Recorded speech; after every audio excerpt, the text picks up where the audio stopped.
少年只是魔族最低等的战士，却敢当众抽魔王的嘴巴子，更是当着魔族公主的未婚夫调戏魔族公主。少年名叫杀疯了，并不是真的疯了，因为他本是人族最强的战士，在与魔皇决战前就与人族公主私定终生，本想着平定天下后可以与心爱之人长相厮守。可最终之战导致自己与魔尊同归于尽，自己还重生成了魔族。系统告诉他，只要再次被杀，便能以人族身份重生。然而就在几天前，还是身为人族最强战力的他向魔族发起了总攻，鏖战几年几夜，他最终一刀将魔尊劈成了两半。就在他感慨两大种族几千年的争斗终于要在他手中结束时，魔尊却发出了阴冷的笑声。随着魔尊身体不断膨胀，他也知道这次彻底完犊子了。下一秒，强大的自爆直接将方圆百里夷为平地，一代人族战神杀疯了也就此落幕。可等他再次睁开双眼，却惊讶地发现自己竟然没死。不过下一秒，他便发觉到了问题所在，自己怎么在这群又丑又蠢的魔人堆里？魔族老者不屑地看了他一眼：“小干，你笑什么？人族已经打过来了，再不逃就死在这里吧。”被老者叫小干的他傻傻愣在原地，有些摸不着头脑。可当他看到镜子中的自己时，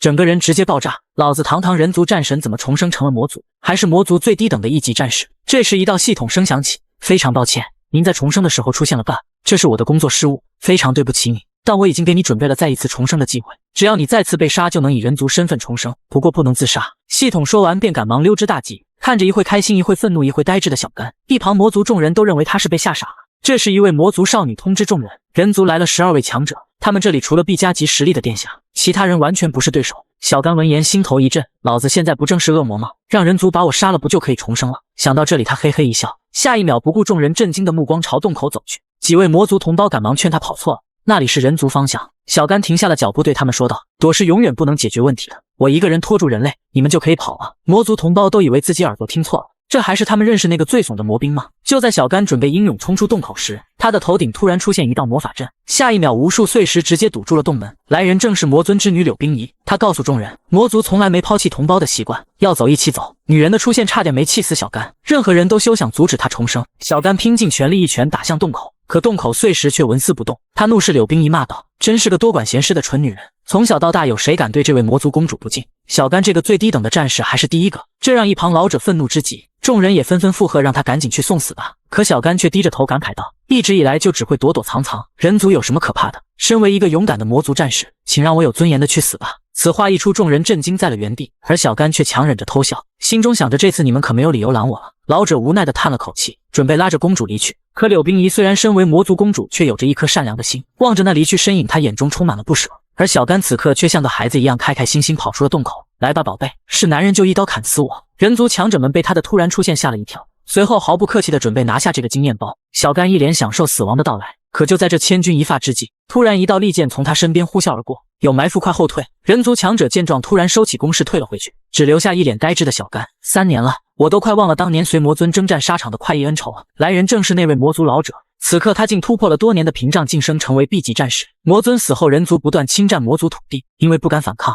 人族不停烧杀抢掠，将其生灵视为草芥，就这样不停妥协，魔族就真把自己当成了弱者。老者欣慰地拍了拍小干：“谢谢你骂醒了我们。”这时柳冰怡也走了出来，她浑身散发着一股强大的气息，今天就是魔族反抗的时候。人族众人见状顿时都傻眼了，不是说好这里最强的才是 B 级恶魔，怎么现在有一级的出现？他们怎么也想不到是眼前这条杂鱼的一番话，让这两位坚定了信念当场突破。只见柳冰怡单手操控着法阵，还未等众人反应过来，直接一记天火审判砸了过去，恐怖的爆炸瞬间将几人湮灭。待烟雾散去，小干呆呆地看着眼前的大坑，一阵风吹过，连根人族的毛都不剩，而他下一秒竟然还被系统升级成了D级。这期间他甚至没反应过来怎么回事。回到魔族后，小干痛心疾首地畅饮了一番，看着自己升级后尚未分配的属性点，现在就是打死他也不会选择变强。不过还好，即便身为D级，也是处于食物链底层的存在，想死还是挺容易的。既然人族杀不死自己，那他就想办法让自己人弄死自己。为了求死，干哥无所不用其极，可到头来竟意外感动了魔族公主柳冰怡。小干，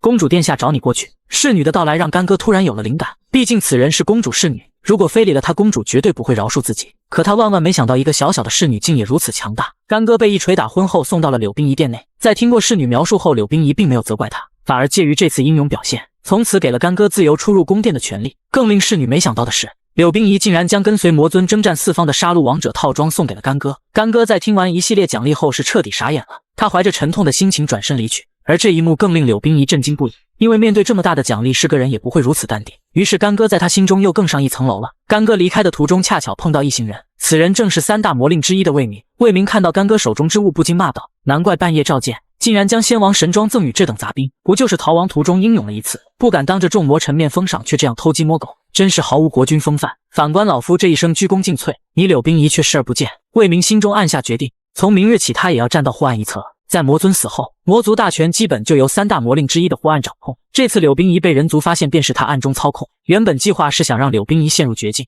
由他的儿子霍无君带着士兵救驾，最后踩着人族尸体将柳冰仪搂入怀中。等他的儿子与公主成亲后，就无一人敢反对他一统魔族的伟大愿望。可好巧不巧，干哥的出现打破了一切。不过霍岸并没有担忧，因为魔族的军权在他手中。他决定明天直接领兵上朝提亲，逼柳冰仪嫁给他的儿子。而魏明本还是犹豫不决，想着晚上去找柳冰仪商讨一下，可结果却令他大失所望。就在他无比失望之时，干哥却主动来到了他的面前。魏老头，这个东西送给你了。干哥直接将杀戮之王递给了魏明。霎时间，魏明眼珠子都快蹦出来了，他不敢相信自己的耳朵。而一旁的干哥一心求死，要这东西一点用处也没，于是想着随便找个借口送出去得了。随后他开口说道：“殿下念你一直以来任劳任怨，特意嘱咐我把这东西送给你，还望你勿要推辞，好好珍惜。”说罢，在寂静的环境下，干哥急忙转身离去，生怕这老头不要了。魏明呆滞了片刻，随后整个人直接崩溃：“殿下，我对不起你啊！刚刚我那样想你，简直就是猪狗不如。”此后，魏明发誓自己必将忠心不二，为先王死而后已。离开后的干哥也发现魔族并不是他想的那样，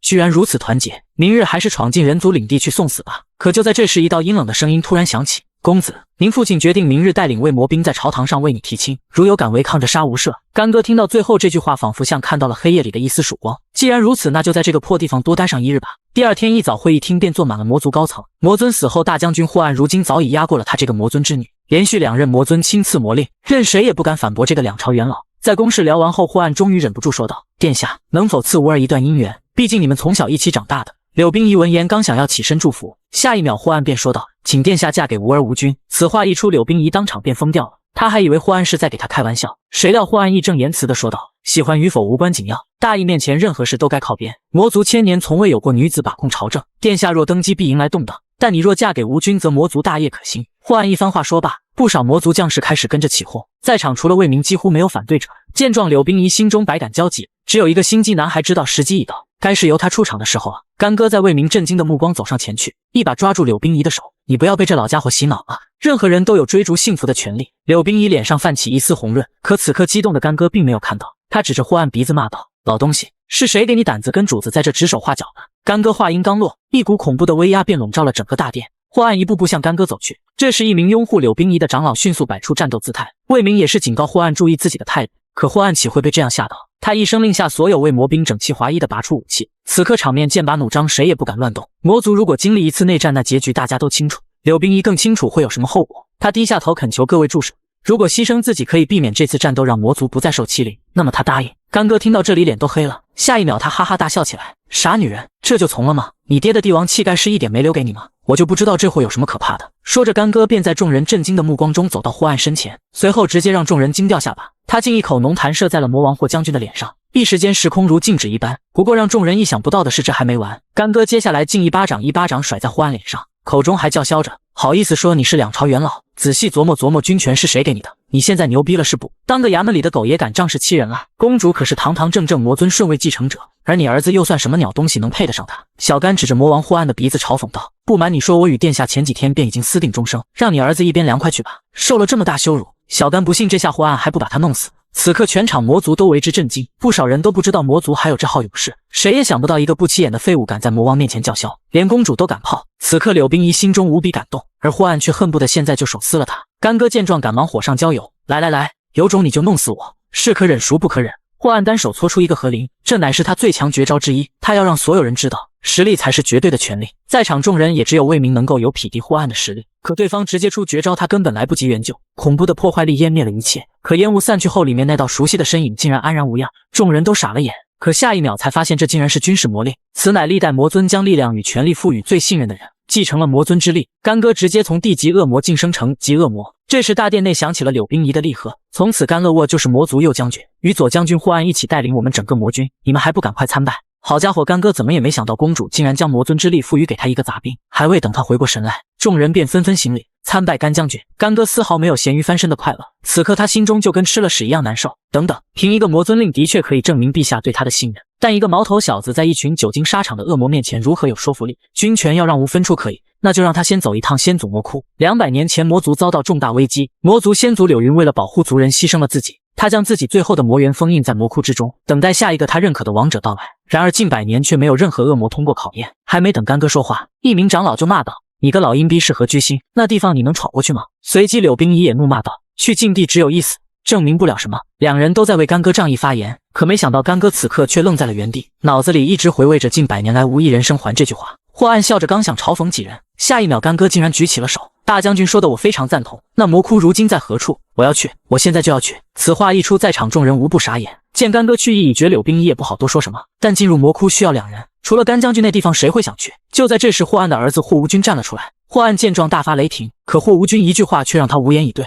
父亲，你觉得我会不如他吗？”这时部下也纷纷劝阻，因为霍无君乃是魔族最有天赋的少年，也将是魔族未来的希望。如果死在那里，魔族未来便彻底完了。可叛逆期的少年谁又能拦得住？霍暗阴沉着脸也是服了这个傻儿子。回到房间后，两人都在为魔窟做准备。因霍暗的军师劝霍无君暗中除掉干哥，可霍无君却不以为然，而另一边却在劝干哥小心霍无君的被刺。然而干哥更不以为然，被刺好呀，被害机会还能加1。这时魏明给他送来最好的疗伤药，虽然干哥心中骂着他多此一举，不过还是接了过来。然而就在第2天，两人准备进去魔窟之时，干哥直接将所有的药送给霍无君。霍无君也是摸不清这家伙的脑回路。魔窟之行正式开始，这次极有可能诞生出影响整个世界的魔族王者，一个拥有军事魔令的将军，一个魔族未来的天骄。如果失败，魔族将陷入万劫不复之地。祭祀下一秒将阵法开启，两人进入魔窟，干哥一往无前。他转身看了一眼身后的霍无君，突然想起临走时被嘱咐我小心霍无君的被刺。于是干哥突然停住脚步，大声说道：“哎呀，突然忘了穿防御装备了，我现在可是毫无防备啊！”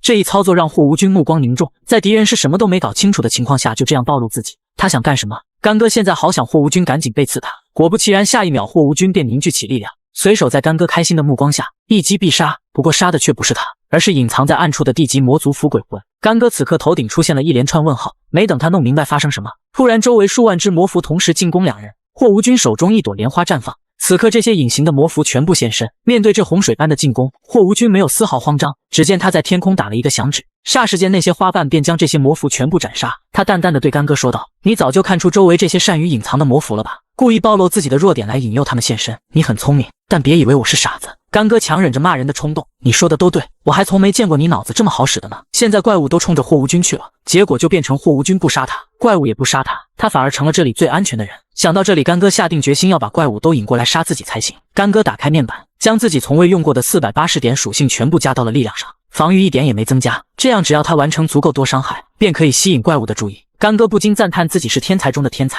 这时一旁的霍无君已经将那些杂兵清除干净，他转身看着干哥，不知道他葫芦里到底卖的什么药。突然大地开始疯狂震动，金木水火土5大魔王的使者现身，这些都是1+级的恶魔。霍无君目光一凝，随后再次甩出自己的绝技，可莲花在空中便被火恶魔烧成了灰烬。霍无君还没来得及震惊，火恶魔下一秒便双手抱胸，一记恐怖的熔岩直接从胸口迸发砸向霍无君，强大的爆炸近乎毁灭一切。可霍无君身为魔族未来的天骄，竟然硬生生扛了下来。不过没等他喘口气，下一秒木恶魔的触手便从火焰中钻出，直接将他牢牢困在空中。果然是九死一生的先祖魔窟。霍无君强忍着疼痛看了一眼悠然自得的干哥，这家伙竟还坐在地上无动于衷呢，真是个没用的废物。看来只是自己高看他了。霍无君决定用出自己最强的攻击，一声大喝后，他撑爆了周身的束缚，随手无数尖刺如雨水般砸向木恶魔。霍无君单手在空中打了一个响指，霎时间轰天的火光照亮整个魔窟。可当烟雾散去，木恶魔居然毫发无损，这是让霍无君出生到现在第一次感受到绝望的恐惧。最强的进攻居然连对方的防御都没破开，下一秒他便又被控制到了空中，几大恶魔将其团团围住。就在这千钧一发之际，一个老六鬼鬼祟祟来到了火恶魔的身后，此人正是不讲武德的干哥。他尝试着挥出一记拳头，可下一秒他整个人都傻了，没想到火恶魔竟然被他一拳头给秒杀了。原来点数全部加在力量上这么恐怖，要知道别人都是平均分配，而他却能手动加点。这时几大恶魔纷纷看向干哥，随后也不再管霍无君，直接将其丢在了地上。在那一瞬间，霍无君也明白了，原来这些恶魔的弱点都在背后，这就是他一直不出手的原因。这个男人早就在思考对策，一直隐藏实力就是为了这一击。此刻干哥成了所有恶魔的攻击目标，可他却依然淡定的双手抱胸，一切如他所料，这些恶魔一拳便能打得他投胎去。他满脸幸福的等死，可下一秒突然一朵莲花飞来，仅是瞬间便将木恶魔撕了个粉碎。干哥顿时人都傻了，看着一脸崇拜的霍无君，干哥彻底怀疑起了人生。这就是你的策略吗？我吸引攻击，你进攻；你吸引攻击，我进攻。霍无君给干哥比了一个我懂的意思，干哥气得都快哭出来了。不过现在恶魔已经全部去攻击霍无君了，干哥怒吼着让他们回来，随后一拳下去又干掉了一只。嘲讽再次转移，这些恶魔没有思想，只会攻击最强大的人。干哥得意的准备再次去往西天，可结果霍无君又把他从西天拉了回来。霍无君玩得不亦乐乎，而干哥差点气疯过去，他把控着力量再次一拳打了上去，可力量太强，还是把恶魔锤死了。面对这仅剩的一只恶魔，干哥不敢拖大，他直接朝恶魔冲上去送死。可就在恶魔拳头距离他不到1厘米之时，结果还是被霍无君斩杀了。自此5大恶魔全部身亡，干哥傻傻的愣在原地，而霍无君还在回味干哥的战斗策略，不禁夸赞两人的配合简直天衣无缝。干哥这时都有点怀疑自己是在做梦，刚刚到底都干了什么，就能把恶魔使者全部杀光。霍无君一脸欣赏的说道：“现在我认可你了，你是配得上跟我在未来一决高下的男人。”接下来便是考验的最终阶段，一道道令人窒息的魔气从地底涌出，魔窟中响起了一名老者的声音：“已经有几十年没有人敢进入魔窟了。”还以为魔族年轻人已经再没成为王者的勇气。随着光芒退散，一条恐怖的魔龙出现在两人上空，它便是魔族先祖 SS 级魔神柳云邪龙的幻影。柳云告诉他们，魔族只需要有一位王者，所以两人必须进行决斗，只有活着的那人能接受最后考验。面对先祖恐怖威压，霍无君已无力反抗。他虽然很欣赏干哥，但他清楚自己作为魔族未来的希望，绝对不能死。在霍无君还在犹豫之时，干哥已经快要憋不住笑出来了。真是天助我也，天赐良机啊！他立刻脱下了自己所有的防御。既然只有一个人能活着出去，那你就快动手吧。本来要出手的霍无君听到喊话犹豫了，他以为对方又准备使什么诡计引诱他进攻。干哥似乎是看出他心中所想，于是大声说道：“放心吧，我身上除了这条裤衩什么都没有了，你只要狠狠给我一刀痛快，你就能成为当今世上唯一的王者了。”干哥越是这样说，霍无君越是警惕。干哥气得面部扭曲，怎么动个手还磨磨唧唧。这时霍无君突然将手上匕首对准了干哥喉咙，他不明白为什么已经获得殿下信任，拿到了冰拳，普通攻击就能击败魔王使者，这样的你为什么会投降？干哥觉得自己越是轻浮对方就越不敢动手，为了坚定对方信念，于是便语重心长地说道：“魔族不能没有霍家，你父亲是3朝元老，对魔族鞠躬尽瘁，而你又是所有魔族未来的希望，我不过是一个运气好的无名小卒罢了，和你的命比起来不值一提。为了整个魔族我必须死，希望你能成全我。”霍无君低下头沉默了，他回想起小时候母亲对他说的话，终有一天你也要成为一个心怀天下的少年，只有魔族团结起来才能真正的强大。霍无君深吸一口气说道：“你真是狠狠地羞辱了我。”强烈的羞愧感令霍无君低下了头颅。干哥人都傻了，你特么好说歹说都不动手杀我是吧？二人之中只有一位能成为王者，也就是说必须要死一人。霍无君不忍杀了干哥，他决定破除结界，为自己赢得一线生机。在干哥震惊的目光中，霍无君亮出了自己的底牌，强大的能量波动引得邪龙也不禁感叹。下一秒，那考验的结界竟真的被他爆裂开来。此刻霍无君已强行晋升成加级恶魔，可在对方 SS 级邪龙面前依旧不够看。看着霍无君一个箭步冲向邪龙，干哥人都傻了，你特么不要命了是吗？你死了老子说不定就真成了魔族王者。只见霍无君手握血光冲向邪龙头部，而邪龙嘴中那恐怖的雷电之力隐隐作响。这一击若是正面打到霍无君，他不死也得半残。可霍无君竟能撕裂虚空，一个闪现来到了邪龙后面，最强大的一刀割在龙皮之上，竟还不够给人家挠痒痒来的痛快。他随即调整战术攻击邪龙头部，可又是一套丝滑连招下来，仅是造成了微弱的伤害。霍无君气喘吁吁地落在地面，还没来得及喘口气，便被邪龙尾巴狠狠击中。柳云邪龙面对自己的后背没有丝毫留手，紧接着便是一道云之龙息，面对着几乎能摧毁一切的力量，干哥几乎毫不犹豫挡在了霍无君身前。果然不愧是 SS 级魔龙，即便拥有魔令超强防御的干哥也差点灰飞烟灭。这一幕落在霍无君眼中，百感交集，他内心再次坚定了干哥就是他一辈子好兄弟的想法。他从怀中拿出恢复药水，毫不犹豫地丢给干哥。干哥望着脑袋上血条，人都傻了，老子好不容易快死了，怎么又满血了？愤怒的他刚要怒骂，可一转身，无数瓶药水又朝他袭来，各种增幅防御抗性的药水把他数值蹭蹭的往上加。霍无君只是喝了一瓶力量药剂，而干哥此刻已经有近乎完美的防御。望着战意爆棚的霍无君，干哥生怕他做出什么傻事，果不其然，他又朝邪龙冲了上去，这样就形成了一个死循环。如果干哥不救他，自己便会成为魔王认定的王者，那样从今往后想死就更难了。现在反过来成干哥要拼命保护他了。霍无君与邪龙战斗异常激烈，每到关键时刻，干哥便会替他挡下致命伤害。两人兄弟情也在一步一步升温，只要干哥受伤，霍无君便会朝他丢去治疗药水，两人就这样你来我往，在洞穴内不停地与邪龙进行着战斗，硬生生磨了几十分钟，终于把邪龙的血量打到了一半。本以为就这样坚持下去就能成功，可下一秒令二人绝望的事情发生了。原来这个邪龙最强的不是攻击，而是防御与回血能力，血量到达一半便会触发回速，每分钟恢复10万生命值。两人彻底陷入了绝望，区区蝼蚁又怎么可能是神？邪龙也不打算跟两人玩了，一声龙吼响彻了整个山洞，霎时间两人浑身麻痹，随后瘫软地倒在了地上。邪龙仰天的嘴中含着那毁天灭地的能量，面对死亡，霍无君眼中也充满了恐惧。可就在这时，干哥却笑了：“还没输呢，你忘了，只要我死了，你就能完成考验。”干哥笑着拍了拍他的肩膀。霍无君愣住了，在光之龙息到达的瞬间，干哥突然一把将霍无君丢飞了出去。活下去，你可是魔族未来的希望，这次终于要死了。干哥却没有那种开心感，他向来讨厌魔族，不过今天他才发现眼前这个魔族少年似乎也没那么讨厌。霍无君怒吼着不要，可那足以毁灭一切的龙息告诉他结束了。霍无君呆呆地坐在地上，苍穹之上响起了先祖的声音，终于有人通过了考验。曾经先祖为保护魔族子民牺牲了生命，他将最宝贵的力量放在魔窟，等待强者到来。此刻霍无君成为了魔王认定的强者，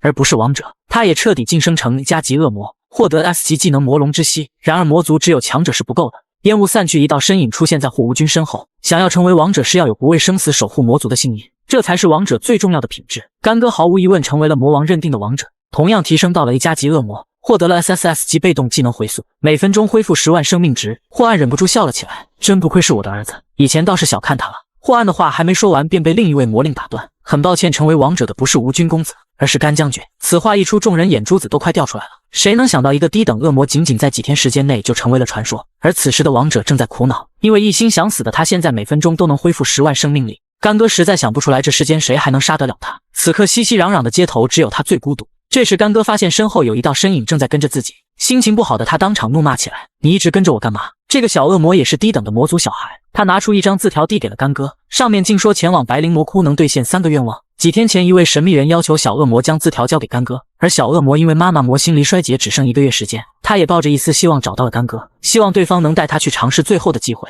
干哥跟小恶魔一样，就算明知道是别人的陷阱，他也想尝试这来之不易的机会。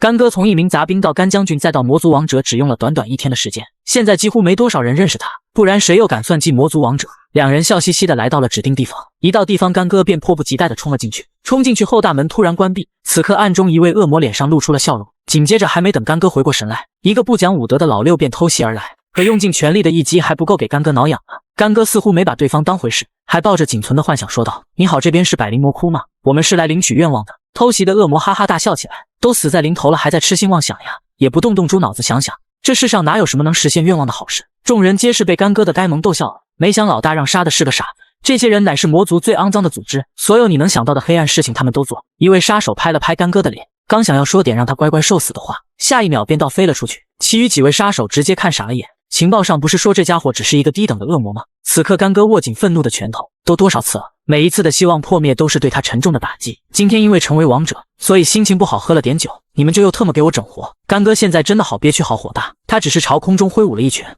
霎时间恐怖的拳风直接将几位杀手全部爆衣，周围的一切也成了废墟。此刻死亡的恐惧充斥着几位杀手的大脑，他们纷纷朝干哥求饶，只有那位被踩在脚下的恶魔依旧说着狠话：我们背后可是有魔族那位大人撑腰，等将军来了你必死无疑。干哥听后突然醒酒，搞了半天始作俑者还是那3位魔令，干哥还没猜得出是哪一位。这时一道身影缓缓从暗门走出来，当干哥看到此人的容貌后，立刻就说出了他们背后之人，因为这家伙竟然跟那3位老东西其中那位长得极为相似。此人正是3大魔令中枪斗曹的弟弟枪斗胖。枪斗胖响指一打，其中一位杀手当场毙命。小子，你现在知道的太多了，还是死吧。干哥心想这家伙有点实力，不如就让他试着看看能不能将自己杀死。现在整个魔族高层敢对他出手，怕也就只有这家伙了。我给你10分钟时间，如果你没办法将我杀死，那死的就是你了。此话一出，众人皆是瞪大了眼睛。枪斗胖也是挠了挠脑袋，要知道就算是霍暗也不敢说这样的话吧，他可是正儿八经的1级恶魔呀，不用10分钟1秒我就能让你脑袋搬家。枪斗胖一拳狠狠砸了下去，可仅是给干哥造成了微弱的伤害。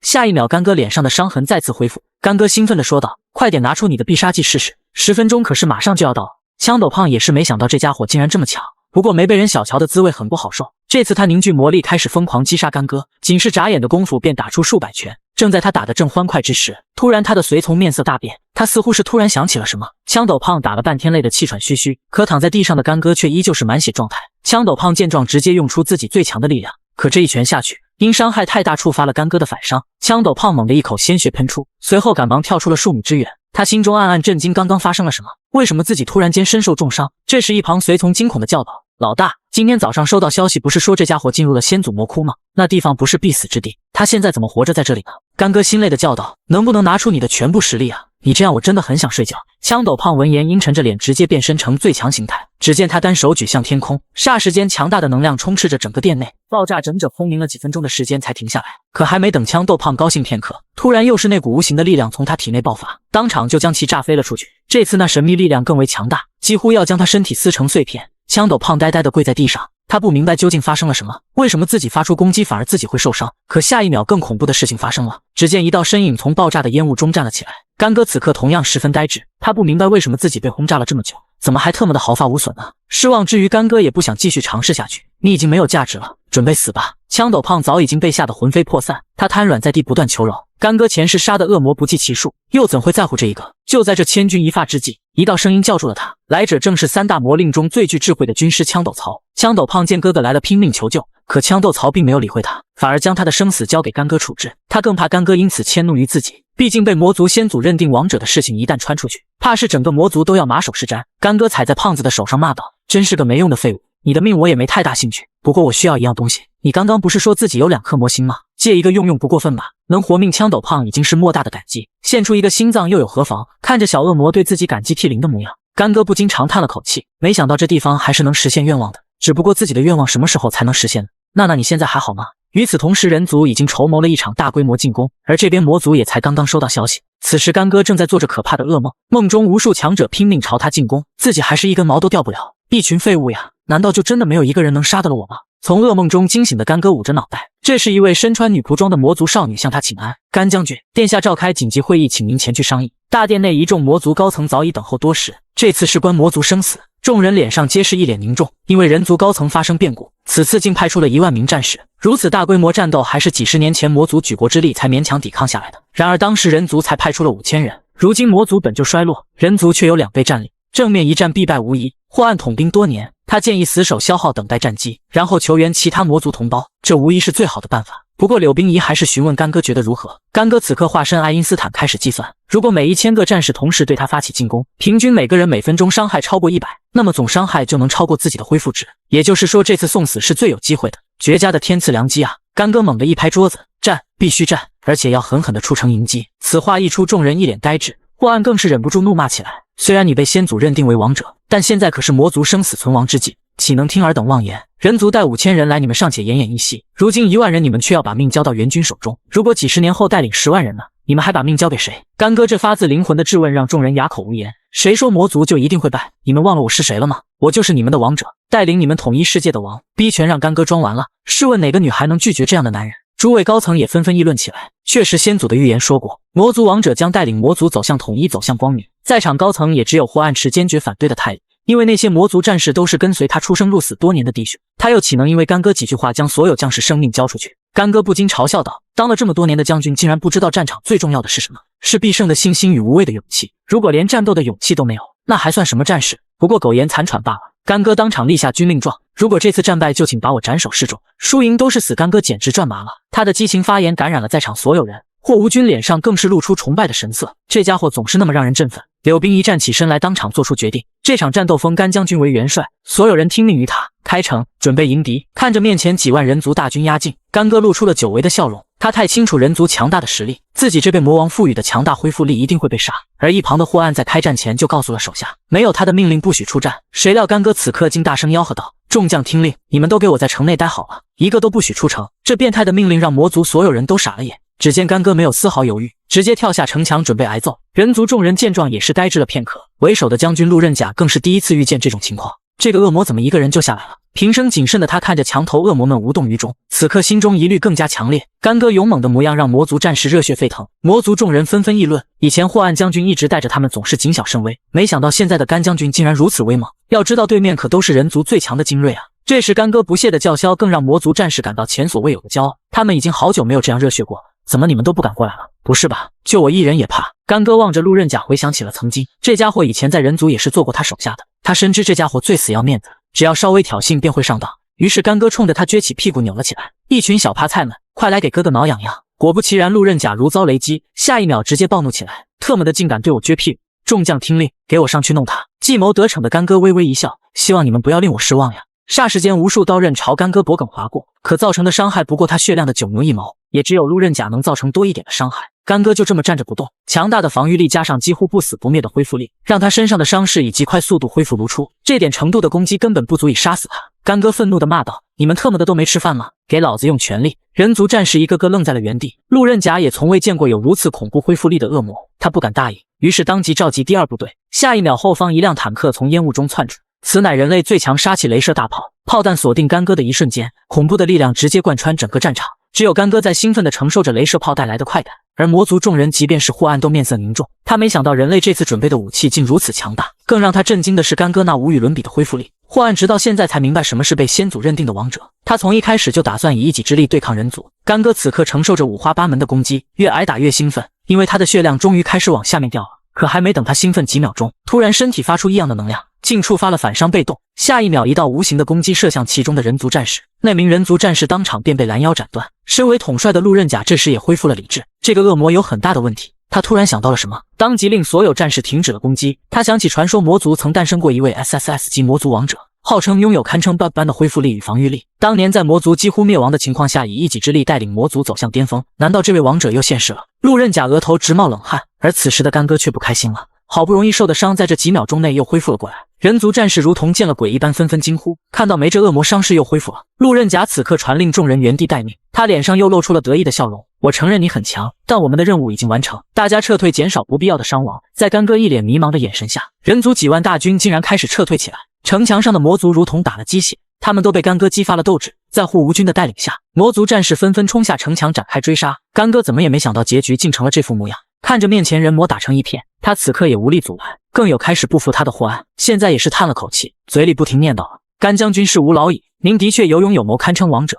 从这一刻起，他彻底对干戈心服口服。只见他大手一挥，众将听令，尔等从现在开始听命于干将军，今日必定要让这群匹夫有来无回。霍暗一声令下，所有魔族战士倾巢而出，斗志也在此刻燃烧到了极致。可下一秒就有探子来报，将军，人族军队使诈，这支攻城的军队只是调虎离山的障眼法，另一支强大的人族军队已经从西门杀了进去，所有中将全被斩杀一个不留。现在境内民众正遭受残暴的大屠杀，而他们的目标正是魔尊殿，而另一批人族战士却偷偷杀入城中。干戈对此毫不知情，他还在为自己不能被杀而感到痛心。自从转世成为恶魔后，这具破身体就如同开了挂一样，怎么寻死觅活都没办法成功。干戈流下了无奈的泪水，你个贼老天究竟要干什么？难道非要老子成为魔王才够吗？仰天长啸的他话音刚落，天空竟真的一道落雷劈了下来。下一秒映入干戈眼帘的是无数具尸体和残垣断壁的城市。怎么回事？人族不是在城外交战吗？还没等他回过神来，突然一道求救声传来：求求你放过我的女儿，我什么都可以给你。魔族一位父亲正在苦苦哀求人族战士，可人族战士踩着这位父亲的脑袋嘲笑道：你不会觉得你还有选择的余地吧？不过话说回来，你妻子的味道是真不错呢。另一位人族战士扛着手中女孩对同伴笑道：你慢慢玩吧，也该我去享受享受了。女孩的父亲愤怒地咆哮，可回应他的只有一剑刺入手中的疼痛。成者为王，败者为寇。当人族战士最后一个字还没吐出口，忽然一记拳头狠狠砸在他的脸上。干戈怀着一股难言的心情走了过来，即便战争非常残酷，但人类军队也一直被自己严令禁止过这样，现在为什么会变成这样？与此同时，这两位人族战士也已经回过神来，放下了手中女孩，他们拔出武器朝干戈冲了过来，可他们仅是一拳就被干戈再次打飞了出去。这次干戈直接将两人打得不能行动，两位好歹在人族也算得上上等战士，如今被一个不知名的恶魔一拳差点打死，这让他们三观都被颠覆了。干戈仿佛下一秒就要捏碎他的脖子，说你们是哪个军团第几编号的？当男人说出自己的军团后，霎时间干戈整个人如遭雷击，511这不是自己曾经统领的军队吗？一时间他竟不知自己究竟要做什么。四周的战斗还在继续，人族的虐杀，魔族的反抗。曾经作为最强人族战士的他，一直都以守护家园作为职责，即便手上沾染无数鲜血，也只是为了守护最想守护的人。可现在看来，好像只有自己一人这样想的。看着面前已经被折磨到死的女人，还有男人抱着女儿痛哭的画面，他不知道自己要做什么，是要拯救魔族，还是对人族的行为无动于衷。与此同时，人族最强战力已经攻破魔都，柳冰怡与长老魏明已经身负重伤。黄毛坐在枪斗胖的尸体上嘲笑道：没想到现在魔族竟然这么不堪一击了。看着魔族公主柳冰怡那曼妙的娇躯，黄毛眼中闪过一丝火热，能征服了魔女也是件令人兴奋的事情。就在几人即将动手之时，突然一道火球朝他们砸了过来，火焰产生了巨大爆炸，当场重伤了其中一名。黄毛转身望去，眼中闪过一丝凝重，来人正是魔族顶尖战力霍大将军。终于来了个有看头的魔族了。黄毛拔剑站起身来，这个对手他不得不认真对待。霍暗也是一眼便瞧出眼前这个人类有着深不可测的力量，他丝毫没有大意，当即仰天怒吼起来。下一秒，只见他身躯竟在不断变大，最后竟有数百丈高，这是他最强的魔龙形态，但仅仅只能维持10分钟，实力已经无限接近于 S 级恶魔。干戈在城市不远处也看到了这条巨龙，霍暗怎么会出现在魔尊殿那里？他立刻明白那里出事了，也不知道柳冰怡现在怎么样了。能把霍暗逼成这副模样的人在人族并没有多少，曾经他也是和霍暗作战过的。非常清楚他的实力，只不过自己当时赢得太轻松了。自己究竟发生了什么？灵魂是人类，身体是魔族。干哥十分痛苦现在的处境，种族间的仇恨又加深了。他心爱的人族公主曾对他说过，只有自己跟其他人不一样。干哥的战争是为了守护，而他们是宣泄掠夺暴虐。这时突然一道熟悉的声音传入他的耳中：放开，放开我妈妈！这名小孩正是前不久为了给母亲找魔心的小孩天晓。母亲被救活，还没幸福几天就发生了这么大变故。他与母亲都被人族战士狠狠踩在脚下。那名人族战士突然一道雷电将女人电昏，随后他提着女人就打算离去，嘴里口水更是止不住的往下流。他好久没见过这么风韵犹存的女人了，可他不知道一位死神正阴沉着脸一步一步向他走来，这一切不可饶恕。忽然魔尊殿内产生了巨大的爆炸声响，只见苍穹之上一道雷光乍现，竟硬生生穿破了魔龙霍暗的脑袋。黄毛战士不屑地掏了掏耳朵，还以为魔族最强战士有多了不起，原来是这般无用。时间也差不多了，黄毛手握利剑准备直接斩下魔龙头颅结束战斗，而霍暗则是拼尽最后一丝力气进行躲闪。不过重伤的他还是被剑气从上到下砍了一遍，还好最重要的脑袋没有被斩下。此时他已经无力维持魔龙形态，战斗已成定局。黄毛单手插兜，面色十分悠然，怎么苟延残喘了这么久，还不去死吗？难道你还想看着你们信仰的公主成为我的女奴吗？好了，上路吧，你们公主就交给我照顾了。就在利剑劈下的瞬间，突然一道血红的匕首将其拦下，突如其来的变故令在场众人皆是面色大变。霍暗更是发疯似的怒吼：你来此地做什么？疯了吗？来人正是他的儿子霍无君。霍暗气得浑身发抖，从小到大你一直如此鲁莽，蠢材你根本不行的。他的话音刚落，霍无君便同样发疯似的朝他怒吼：这就是你从小到大对我的评价？我在你眼中就如此不堪吗？霍暗身为魔族最强战士，一直在别人眼中是冷血无情的杀戮机器，可儿子的这句话却深深刺痛了他的心。霍无君根本不知道父亲为了给他一生的爱有多拼命，从他刚出生的那一刻，霍暗便决定用一生来守护自己心爱的宝贝。魔族战士也是在那时才发现，原来冷血将军竟然也会笑。父爱如山，霍暗从来没有在嘴上说过任何柔情的话语，而霍无君却是从小就把父亲当作最崇拜的人来对待。他拼命努力，只为得到父亲的一句认可。可无论他有多么努力，父亲总是冷淡地回应他，这让在别人眼中如同天才一般的他十分失落。不过他并没有气馁，少年时以天才之姿再次获得魔军考核第一，而父亲依然只是冷冷地回应他了一句：老子年轻时也是如此。几年后，他再次凭借自己努力成为历史上最年轻的中将，这时他脸上已经没有儿时的笑容。当这件事被父亲知道后，不出所料依然是冷冷的一句：知道了。无论如何都得不到父亲的认可。这次他在最危难之际拼死来拯救魔族，在父亲眼中竟然还是不自量力。愤怒的霍无君再次展现出自身那恐怖的力量，面具一戴谁都不爱，管他是神是佛，通通灭杀。霍暗还想说些什么，可霍无君在此刻已经冲了上去。只见他眼中红光一闪，那速度还未等众人回过神来，下一秒恐怖的事情便发生了。只见黄毛长剑碎裂，而周围几个人族战士纷纷脑袋与身体分家。这画面的产生仅在半个呼吸间，黄毛不可置信地转身望去，不仅是他，在场所有人都瞪大了双眼，从未想过霍无君现在竟然已经超越了魔族最强战士霍暗。当然，除了干哥这个外挂般的存在，霍无君体内的力量还在燃烧。黄毛脸上再也没有那种轻蔑的神色。就在他准备释放最强力量之时，霍无君下次进攻已经蓄势待发，这乃是当时魔王赋予的技能魔王龙息。一时间，整个魔殿内光芒四射，所有人都被这恐怖的能量震撼。身为父亲的霍暗更是瞪大了眼睛，在为儿子开心的同时，他也十分失落。他明白儿子这是要向他宣泄自己的愤怒。霍无君不知道，每一次他向父亲炫耀后，霍暗总是在背地里开心地露出笑容，为他骄傲。从最初父亲为他起名无君，就是想让他远离纷争，远离魔族军事，开开心心平平淡淡地度过一生。直到最后，霍暗慢慢选择接受。他时常偷偷坐在妻子坟前自言自语：无君怎么就喜欢上了最危险的道路？忧愁之后又带有些许骄傲的神色，又有哪个父亲不希望儿子像自己呢？但他对妻子承诺过，不让儿子处于危险之中。可儿子长大了，他超越了我为他感到骄傲。以寻常力量就能击杀黄毛的霍无君，更别提用魔龙之息。黄毛即便拼死抵抗，结局依旧是灰飞烟灭。霍无君此刻悬浮在空中，如同死神一般。可击杀了黄毛对他而言并没有半分开心，因为他只想得到父亲的认可。就当所有人都以为黄毛灰飞烟灭之时，突然一道冷冷的笑声传来：能把我逼成这副模样，你够资格了。魔族众人皆是面色大变，这不可能，刚刚那道先祖的魔龙之息足以毁灭一切啊！黄毛冷笑着说道：你以为就你们魔族有先祖吗？他也是获得过传承的人类， S 级绝对防御可以在30秒内抵御一切伤害，可以拿你出来亮相了。说着，黄毛拔出一把长刀。这把刀出现的瞬间，霍暗面色大变。他曾在族内图谱中意外看到过这把刀，乃是来自于罪恶深渊，曾经更是斩断 SSS 级恶魔的神器。眼看自己的傻儿子还想证明自己，霍暗立刻拼着重伤的躯体冲了上去。在黄毛挥出的刹那间，霍无君整个人如同坠入了死亡的深渊，下一秒那道剑气竟硬生生将魔尊殿切成了两半，随着后方碎石不断掉落。一旁柳冰怡与魏明也是面色紧张地望着霍无君，可谁曾想这恐怖的一击竟然仅仅只是让其受了一丝轻伤。不过当他们看到霍无君呆愣的表情，才发觉不对。下一秒，一道颤颤巍巍的声音便传来：“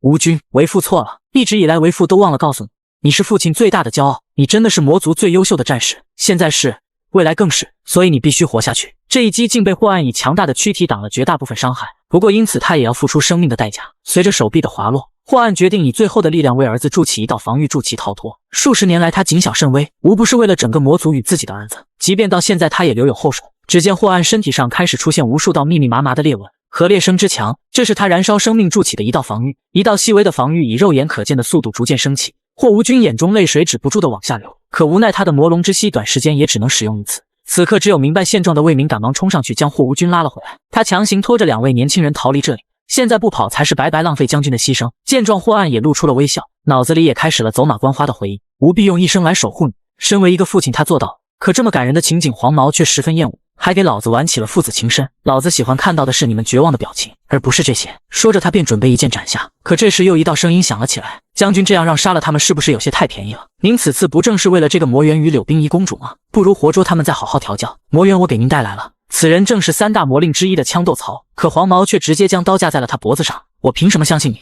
杀了你们，我一样可以得到这些。枪斗曹谄媚地笑道：“我们枪氏一族乃是魔猿世世代代的守护者，从第一任魔王柳云统一大陆之初，我的先祖枪龙就是开国元勋。每一任魔王身边都有三大魔令，一个擅长治国，一个擅长战斗，而另一个能坐上魔令之位的原因就是靠的这个。这个魔云只有我们枪氏一族才有能力开启或者赠予别人。魔猿乃是集齐了整个魔族元气与精神力的巨大能量体。每个魔猿都需要一个魔王的魔晶加上数代人的淬炼，形成一个更是需要数百年。如此强大的东西，你就这么轻易的送给我？你特妈的当老子是傻子吗？”黄毛手中的刀刃再次进了半分，枪斗曹也是吓得冷汗直流，他浑身颤抖地将魔猿丢在了地上，口中不停喃喃着：“对不起，对不起，我只是太想活命了，我太弱了。我们枪氏一族一直在魔族就没有地位，只能像个墙头草一般左右逢源才能活命。”枪斗曹话音刚落，未逃远的柳冰怡便愤怒冲了过来：“枪叔，你疯了吗？那个人刚刚杀了我们所有同胞，甚至砍下了你唯一弟弟的头颅踩在脚下呀！”黄毛饶有兴趣地看着那颗人头，随后又踩了上去：“这个胖子是你弟弟啊！”说着，他一脚踢到了枪斗曹的面前。枪斗曹扭曲着脸庞笑道：“活该，那是他活该，谁让他去招惹您呢？识时务者为俊杰，还望大人饶小的一命。”黄毛彻底被逗笑了，真是一条好狗呀，把这么重要的东西交给你这样的人保管，你们先祖还真明智，那老子就笑纳了。当黄毛将魔猿拿到手的刹那，枪斗曹眼中血丝不断膨胀，就在他准备咬破手指的瞬间，魏明当即再次展开了一个防御。霍暗与魏明两大魔令双层防御，死死将柳冰怡与霍无君护在身后。两个年轻人一脸茫然，只见枪斗曹咬破手指，立刻便将手上鲜血甩了出去。当鲜血触碰魔猿的瞬间，黄毛面色大变，可没等他反应过来，一道毁灭性的气息扑面而来。枪斗曹在恐怖的核爆中露出了微笑：“我们枪氏一族世世代代受柳家恩惠，无以为报，原谅我在最后一刻选择用这样的方式结束。”一时间大地震动，整个魔族从魔尊殿开始闪耀。枪斗曹尽量控制着爆炸范围，可魔猿的力量根本不可估量，宁为玉碎不为瓦全，这是他们三大魔令最后的倔强。原来被人们一直以邪恶著称的魔族，竟还不如人心阴暗的十之二三。一直以守护人族为骄傲的干哥在得知真相后，才发现自己有多么可笑。此刻他决定彻底沦为恶魔，政变谋反，奸淫妇女，虐待队友，残害俘虏，我要先从哪一项执行你？突然出现的干哥让黄毛十分呆滞，怎么这恶魔脑子有问题？上来就指责老子干嘛？黄毛有些心累地站起身来，准备一刀解决了战斗。可就当他自信满满想要一刀结束时，却没想到自己竟被这无名之辈一拳砸昏了脑袋。下一秒，干哥猛地反手掐着黄毛脖子，狠狠甩在了地上。事情的起末我大概已经了解清楚，没想到你为了夺权能做出这么畜生的事情。拿下你后，我再来慢慢审判你。黄毛这时惊恐地发现自己竟然动弹不得，你究竟是谁？说话间，他再次提升实力，尝试后方才用雷影分身逃脱开来。黄毛擦了擦脸上的鼻血，用 S 级审视观察了干哥半天，也没发现这家伙有什么特别之处，难不成刚刚只是运气好而已？想到这里，他操控影分身再次冲了上去，可这次结果依旧十分狼狈。干哥轻轻松松便将其分身击碎，随后还悠闲地整理了自己领带。这怎么可能？明明这家伙与我差距那么大，怎会如此？难道刚刚疏漏了什么？黄毛此刻眼神异常凝重，因为除非对方实力已经远超于他，不然自己的技能根本不可能预判不了对方。可对方明明只是 A 级恶魔，而自己可是真正的 S 级战士啊，超出常识就没办法科学解释。黄毛立刻凝聚力量准备偷袭一试，可下一秒干哥看都不看他，直接摁着他脑袋再次砸在了地面。随后邦邦邦就是几拳下去，这次彻底给黄毛打懵逼了。你凭什么认为你看到的都是真的？因为干哥获得了魔王认定的王者，所有属性都额外增强了3倍，而且不可被察觉。黄毛看不出来也正常，可他一直以来做事都极为谨慎，这次超出认知的事情让他内心极为不爽。随后他拼命发起进攻，可结果连干哥一根毛都摸不到，反倒是被打得鼻青脸肿。干哥目光一凝，也不打算继续玩下去，直接瞬移来到了黄毛身后，准备一击结束战斗。察觉危险的黄毛立刻用影分身的换位换到了安全位置，这时他冷静了下来，因为现在所能用出的已经是自己最强实力，而对方连一个技能都没用过，正面对抗胜率犹未可知。想到这里，黄毛笑道：不管你有什么秘密，终究是以魔尊为首的恶魔吧，你们公主可在我手里呢。说完，他一把掐住了柳冰怡的喉咙上的锁链。怎么小子还不乖乖束手就擒吗？这时霍无君怒骂道：身为一个战士也要用这么卑鄙的手段。黄毛闻言控制另一个影分身狠狠拉了霍无君的铁链，疼得霍无君嗷嗷直叫。胜利是不择手段的，你父亲没有教过你吗？黄毛本以为干哥即便不束手就擒也会有所收敛，可干哥如同没事人一样一步一步往前走着，真是老掉牙的剧情呀，不能玩点新鲜的吗？看到对方如此冷血无情，黄毛也慌了，他赶忙用上力气折磨柳冰怡与霍无君，就算你速度再快也只能救一个人，你要是敢冲过来，我立刻就杀了另一个。这时干哥停下了脚步，他冷冷地看着黄毛，而他的手却在不停滴血。几息过后，他红着眼睛就冲了上去，这一幕彻底给黄毛看傻了，你特么还真敢冲上来啊！霍无君口中大喊着救柳冰怡，可干哥却向他冲了过来，一手直接插入了黄毛的鼻孔中，抓着狠狠砸在了地上。霍无君整个人都傻了，你为什么要救我？魔尊怎么办？这是干哥这么久第一次笑，谁说我只救一个了？只见另一边竟凭空出现了冰傀儡，冰剑已经刺穿了黄毛身体，随着干哥一声令下，冰傀儡迅速将在场众人救了下来。这一幕彻底震惊了暴力，他从刚来就被干哥丢在了地上，直到这时才发出声音，这不是老子独有的技能，怎么会被他学去了？原来就在刚刚，干哥因在外处理了太多人族，实力提升的同时也获得了新 S 级技能复制。而暴力的血子傀儡虽然十分强大，但也拥有个致命的弊端，需要以自己的血来制造，消耗比例多少制造的实力就与其成正比。恰巧干哥每分钟就恢复10万生命值，只需几秒就能将自己全部血量提供给血傀儡，对他来说堪称无敌。看到血傀儡竟然与干哥实力不相上下，暴力赶忙大叫道：队长不要打傀儡，快打本体，他现在是最虚弱的时候。黄毛闻言也是更加兴奋起来，看来这家伙不过就是在虚张声势罢了，只要被我打到一下他就死定了。说着便跳起身来，打算从他身后进行攻击。可面对他的偷袭，干哥临危不乱，他静静地立在原地，甚至没有一丝要躲的意思，就这样看着黄毛小子在自己面前装腔作势。一招下去，黄毛信誓旦旦地以为自己赢定了，可身后却突然传来那道熟悉的声音。干哥继续原地岿然不动，只是淡淡地吐出了2个字：继续。闻言，黄毛顿时瞪大了双眼，这到底是什么情况？他不是应该濒死了才对吗？而且自己刚刚明明已经击中了呀！不信邪的他立刻操纵分身从多个方向对他进行围攻，可干哥却是丝毫没有要躲的意思。随着那一道道暴击落在身上，干哥也完全没有受到任何影响。还有什么别的招吗？见状，黄毛逐渐变得严肃起来，直到这时他才发现有些不对劲。经过自己这番攻击，这家伙怎么还是满血状态？而且他整个人的气质也透露出一丝滚意。干哥严肃地看着面前的黄毛小子，你这家伙就这点本事吗？感受到这股威压后，黄毛也忍不住面色狰狞起来。自己若是现在跑路，只怕会被他撕烂。思索间，突然一道金光乍现，一瞬间天空开始下起雨来，其中还夹杂着几道雷电。黄毛瞬间兴奋起来，这么多雷电已经足够让他再多复制出好多个自己，只要自己藏在复制体内，他一个人根本不可能杀得完。对于他的这番操作，干哥内心毫无波澜，他命令冰傀儡来照看魔族的这些人，而他则选择自己一个人孤军奋战。直到这时，暴力才明白，眼前这个人对技能的理解甚至比自己还厉害，如此看来他根本就不是魔族。此时只听干哥淡淡说道：你别忘了，雷雨天可不只有雷，还有用不完的水。说话间，一个个冰傀儡在他面前浮现。见状，黄毛瞬间有些慌了，他立刻扭头冲着魔龙大喝一声：你怎么还不出手？可还未等魔龙回应，干哥便已然闪现到他的身前，然后出其不意的上来就是一拳。放心，我会很快结束这场战争。黄毛明白自己现在和他硬碰硬恐怕没有什么胜算，反正自己现在已经大致看出他的能力了。虽然他拥有极强的恢复能力，但受到攻击依旧会掉血，他并不是不死之身。思索间拿出一把 SSS 级武器，只要能用雷电将这能量蓄满，依然能有与之一战的能力。只不过目前这武器已经和自己绑定，需要跟着本体走，只要拖住一段时间便足矣。而他需要做的就是在复制体之间来回穿梭，只要自己不主动出现，对方就永远杀不死他。而且冰傀儡的使用也有限制，他血量再怎么超标也不可能无限复制。而就在他进行美好幻想时，干哥已然锁住了他的脖子。谁说要杀掉他了？我说过，他所犯下的罪每一项都该被凌迟，而他的每一个复制体都是身体的一部分，每个复制体遭受的痛苦也会传递到他的身上。政变谋反、奸淫妇女、虐待俘虏、残害队友，不论哪一项罪行，都不是你死就能解决的。说话间，冰傀儡已然将他撕成2半。你也应该好好体会一下那些被你残害的人的痛苦。此时黄毛已然被他折磨得有些难以忍受，可即便如此，他还依旧在坚持将自己的所有能量都注入进去。随着那武器能量值迅速提高，黄毛也充满了自信，毕竟这可是 SSS 级武器，只要一刀下去，整个魔族都会消失。而此时魔龙也是立刻发出一声怒吼，见状干哥便没再犹豫，只见他大手一挥，口中说出了3个字：月回归。话音刚落，那原本蓄满能量的武器瞬间光芒消失，下一秒便不受控制的从黄毛手上脱离，然后又重新回到了干哥手上。这一幕可把黄毛给看傻眼了，他一脸的不可置信，明明自己已经绑定过了呀，怎么会？而干哥却是一脸严肃，不过是物归原主罢了。还有，谢谢你帮我把月的能量充满。话音刚落，他便干脆利落的甩出一刀，剑气划过之处，瞬间卷起一阵妖风，把那些复制体通通卷了进来。紧接着，原本乌云密布的天空也逐渐变得晴朗。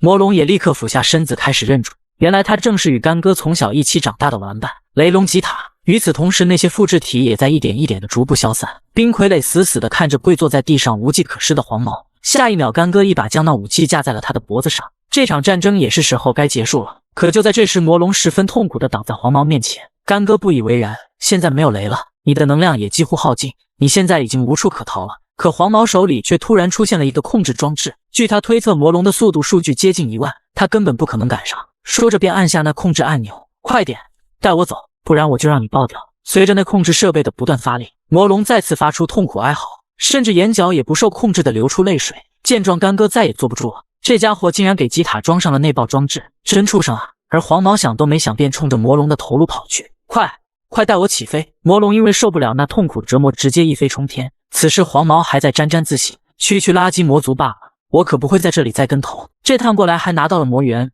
不亏。望着飞走的魔龙，众人不禁窃窃私语，甘将军的速度刚刚应该追得上才对。可霍无君却是看出了一丝怪异，他看起来像是有什么顾虑似的，难道就只能这样将他放走了吗？正在他思考之际，一道熟悉的声音突然出现在他的耳边，我相信你，是你的话就不用有任何顾虑。干哥一下子就听出了那是吉塔的声音。此时他带着黄毛正在不断的急速上升，然后猛地一个起身将黄毛抛了起来，张开大嘴一口将黄毛咬进嘴里。还记得我们之前经常玩的那个游戏吗？接下来该轮到你了。言罢便想着干哥俯冲而去，而干哥在听到这番话后立刻也是做好了准备。见状，黄毛也没有闲着，既然如此，那就别怪我让你自爆了。他立刻按下自爆启动装置，随着他们不断下落，自爆进度也在不断上涨。就当进度来到 99.5%， 一刀便被干哥切成2半，只差一点魔龙便会烟消云散。这一幕把在场的众人全都看呆了。随着烟雾渐渐散去，黄毛的身影才慢慢显露出来。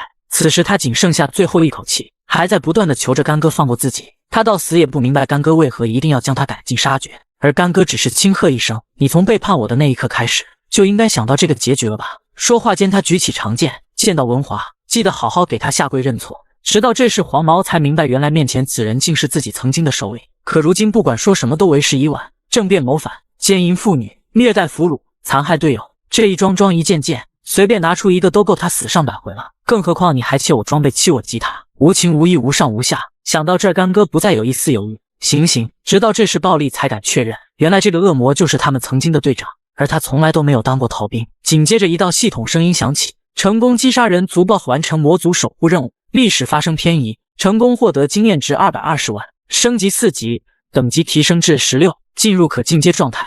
而此时的公主在实验里看着干哥的身影，事情应该快解决了吧？你的武器、你的装备、你的龙都已经回到你身边了吧？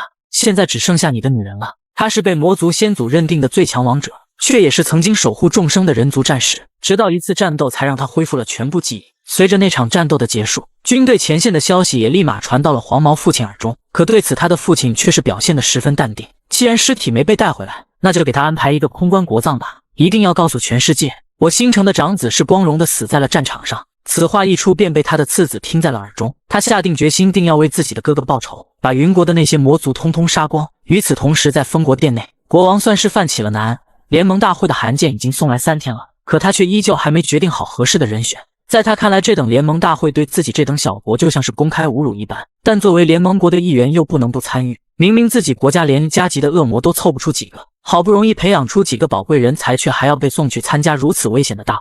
关键是每次参赛的人都没几个能完整回来的。想到这儿，国王不免又纠结了起来。再给我2天时间吧，让我再……话未说完，他的属下便已彻底失去了耐心。既然如此，那就让我来帮你做决定吧。与此同时，云国也同样收到了联盟大会的邀请函，看到他们受到了如此冲击，燕国使者表示他们已经派出了支援队过来，另外还请尽快回复本届联盟大会的参赛人员，毕竟这可是整个魔族最盛大的节日了。而另一边，云国正在着急忙慌地准备重建公国，就连天啸这样的小恶魔也在发挥着自己的力量。身受重伤的枪斗曹前来巡视工程的进度，见状天啸立刻躬身行礼，谢谢你把自己另一颗心脏移植给我妈妈。枪斗曹淡淡一笑，原本那颗心脏也因大爆炸停跳了，不过只是恰好适配你妈妈罢了。再说这也是我内部争气的弟弟欠你的。人类之中有好人坏人，恶魔当中亦是如此，为恶者得报应，行善者方能善终，这是我们羌氏一族的信条。我弟生前违背了信条，死掉也没什么可惜的。闻言天啸却立刻反驳了他，不是这样的，您的弟弟以前的确很可怕，但当时人族突然攻进城，他不顾自己刚刚做完手术的身体，立马就带着我和妈妈逃，只是不幸的遇到了那个人类，那时他还让我和妈妈先逃，自己独自一人拖住那个家伙。他是为了保护我和我妈而死的，他是我们的救命恩人。闻言枪斗曹大为震撼，很快便流下了欣慰的泪水，看来是自己没能理解他，这小子还和小时候一样。与此同时，干哥和魔龙站在最高处俯视众生，一道声音突然传入他的耳中，魔源可是我们云国这200年来最重要的护国能源，而你是目前我们最强大的魔族，是魔族的希望，所以我们3大魔将和魔尊一致决定，这东西只可交给干将军你，他不但拥有让你进阶 S 级的能力，还可以给你带来极其强大的技能，甚至……可他话未说完便被干哥打断，省省吧，这么大的能源用来给你们重建云国不好吗？我准备离开云国了。而他心里十分清楚，再这样下去只怕真没人能杀得了自己了，自己必须得赶紧找到变回人族的办法。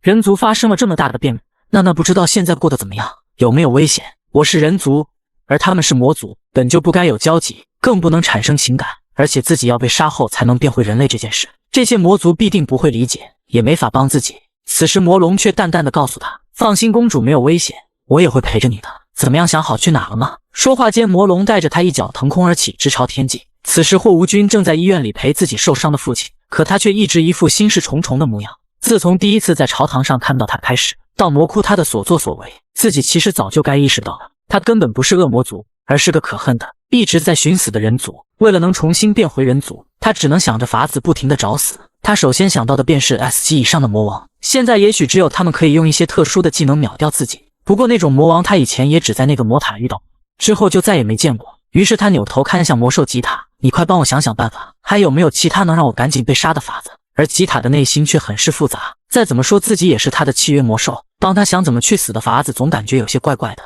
就在这时，不远处突然有一块碎石从山顶滑落，干哥目光刚被吸引，可下一秒他的头顶也突然冒出了一块石头。情急之下，魔龙吉塔想都没想便一把撞碎了那块石头，他也没办法，一遇见危险他的身体就会本能的做出反应。干哥立刻朝他大吼一声，这样下去可不行呀，命令你现在立刻马上把我丢到危险的境地。话音刚落，魔龙便立刻将他丢入了魔兽森林之中，我一定会谨记你是去找死的。可下一秒他又立刻出现在干哥面前，义无反顾地替干哥挡下了那道黑熊掌击，二话不说便将那黑熊送上西天，然后又一脸歉意地对干哥说着抱歉。干哥也有些无奈，没事，慢慢来吧。天刚刚黑，他们便将那熊掌给烤熟了。饱餐一顿后，干哥便决定让那魔龙回去，于是他立刻打开了次元空间，魔龙按照他的指示钻了回去。干哥决定等天亮，他们就一同向着西面出发，再试着找，说不定还会有其他魔塔的存在，正好人族也在西面，反正目前他也想不到什么别的去处。就在这时，干哥突然听到一丝动静，下一秒一柄利刃便架在了他的脖子上，招呼都不打一声就走，也太不客气了吧！现在云国内可正在为获胜举办庆功宴呢，你这最大的功臣怎么就先走了？此时干哥面色十分严肃，那你怎么不去吃酒，跑出来干嘛？霍无君再也忍不了了，告诉我，你到底是谁？来我们云国到底有什么目的？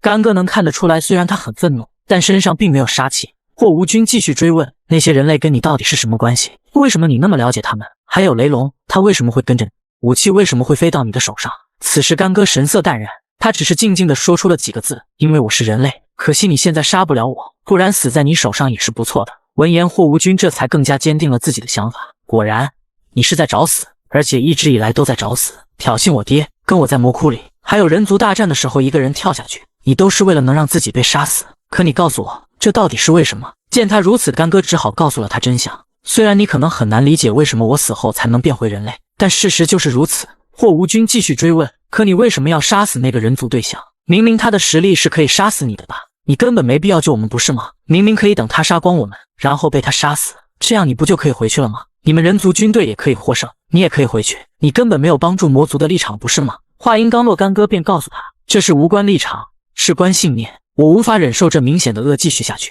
闻言，霍无君也有些动容，在他看来，人族不断侵略自己的疆域，害得自己生灵涂炭，也是人族害死了他的母亲，所以一直以来他都十分痛恨人族，人族都应该去死，你也应该去死，但我却希望你真的是个魔族。